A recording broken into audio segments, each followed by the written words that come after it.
Right now, some part of your mind is fighting reality, replaying an argument, bracing for something that hasn't happened, trying to control an outcome that was never yours to control. 2,000 years ago, a former slave named Epictetus found the single distinction that ends that fight. Master it, and almost everything the Stoics ever taught falls into place. This is the operating system underneath all of it. The Stoics were not gloomy men in bedsheets telling you to feel nothing. They were engineers of the inner life. A slave, Epictetus. A playwright and statesman, Seneca. An emperor, Marcus Aurelius. Different lives, the same discovery. That a human being is a kind of machine running on judgments, and that most of our suffering is not caused by events at all. It is caused by our judgments about events. Here is the promise of this episode. There is one core move the Stoics ran before every other technique. Not a mood. Not positive thinking. A precise operation you can run on any moment of your life. Once you see it, you cannot unsee it. Epictetus opens his handbook with it. Some things are up to us, and some things are not up to us. That is the dichotomy of control, and it is sharper than it sounds. Up to you, your judgments, your desires, your chosen actions, the story you tell about what just happened. That is the entire list, and it is short. Not up to you, everything else. Your body, your reputation, other people, the past, the outcome of any effort once it leaves your hands, the weather, the market, the traffic, the diagnosis. Most people live with these two categories fused together. They stake their peace on things in the second column, on being liked, on winning, on things going a certain way, and then wonder why they feel so powerless. Of course they do. They have handed the controls of their inner life to things they were never holding. The Stoic move is to draw the line, cleanly, in real time. To ask one question of any situation: is this up to me? If yes, act on it with everything you have. If no, accept it, and pour your energy back into the part that is yours. Watch how this rebuilds the whole system. Epictetus, through the philosopher Pierre Hadot, framed it as 3 disciplines. 3 places you apply that one distinction.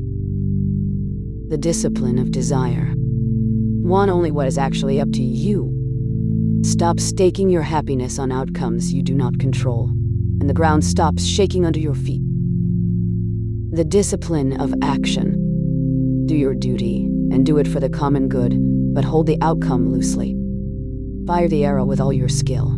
The moment it leaves the bow, the hitting is no longer yours. The discipline of assent. This is the deepest one. Between an event and your reaction sits a judgment, an impression your mind offers you. This is a disaster. He disrespected me. The Stoic does not automatically believe the impression. He examines it first, and only then agrees or refuses. You get to audit the story before you live inside it. And underneath all 3, one foundation. Live according to nature, which for the Stoics meant according to reason. You are a rational animal in a rational cosmos. To live well is to act in line with that reason, instead of being dragged around by every passing impulse and fear. That is the operating system. One distinction, 3 disciplines, running on reason. Now make it concrete, because philosophy you cannot run is just decoration. Think of your mind as a machine on a loop.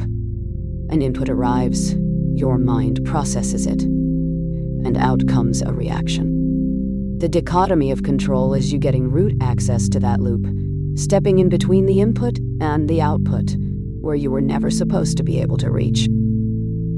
Take the sting out of a hard moment. Someone cuts you off in traffic and your chest tightens. Run the question. The other driver, not up to you. The past 2 seconds, not up to you. Your judgment right now, your next action, up to you. The anger doesn't vanish by magic. It loses its grip because you've handed it back the things it was never entitled to. Reframe outcome into effort. You cannot control whether you get the job, win the deal, or are loved back. You can control how you prepare, how you show up, how honestly you act. Aim all your want at the effort, the part that is yours, and you become, strangely, far more effective at the outcomes because your energy stops leaking into things it cannot move. And build the audit into your day. The Stoics ran a morning rehearsal and an evening review, a premeditation of what they did and did not control, and a quiet accounting at night of where they got it right and wrong.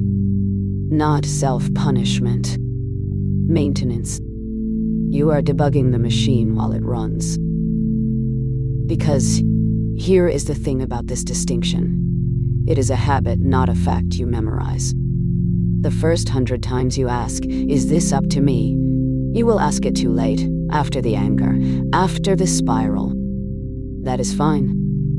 Every time you run the question, even late, you are voting for a version of yourself who runs it.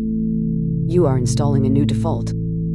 And identity is just the sum of your defaults. You become the person who, when reality pushes, pauses and draws the line. So this is why the Stoics called it the beginning of philosophy. Not because it is the whole of it, but because it is the hinge everything else turns on. Courage, which we will get to, is holding the line on your actions when the not up to you part is frightening. Justice is aiming your controllable actions at the good of other people. Temperance is mastering the desires that are, in fact, up to you. Wisdom is the skill of drawing the line correctly, again and again. 4 virtues, one operating system underneath them all. You do not control events. You never did. You control your judgments of them, and that turns out to be almost everything. The whole of Stoicism is the patient, lifelong work of taking back that one thing and letting go of all the rest. So, here's the one move to install, starting today. The next time you feel that familiar tightening, the bracing, the replaying, the fighting with what is, run the question. Just 3 words. Is this up to me? Then, act on what is, and release what isn't. That is the operating system booting up. You will forget to run it. Run it anyway. Never miss twice. And slowly, one paused moment at a time, you become the person the Stoics were pointing at all along, not untouched by the world, but no longer at its mercy. In the next episode, we take the first pillar built on this foundation, wisdom, the skill of seeing clearly. Until then, what right now is actually up to you. Go and put your whole self there.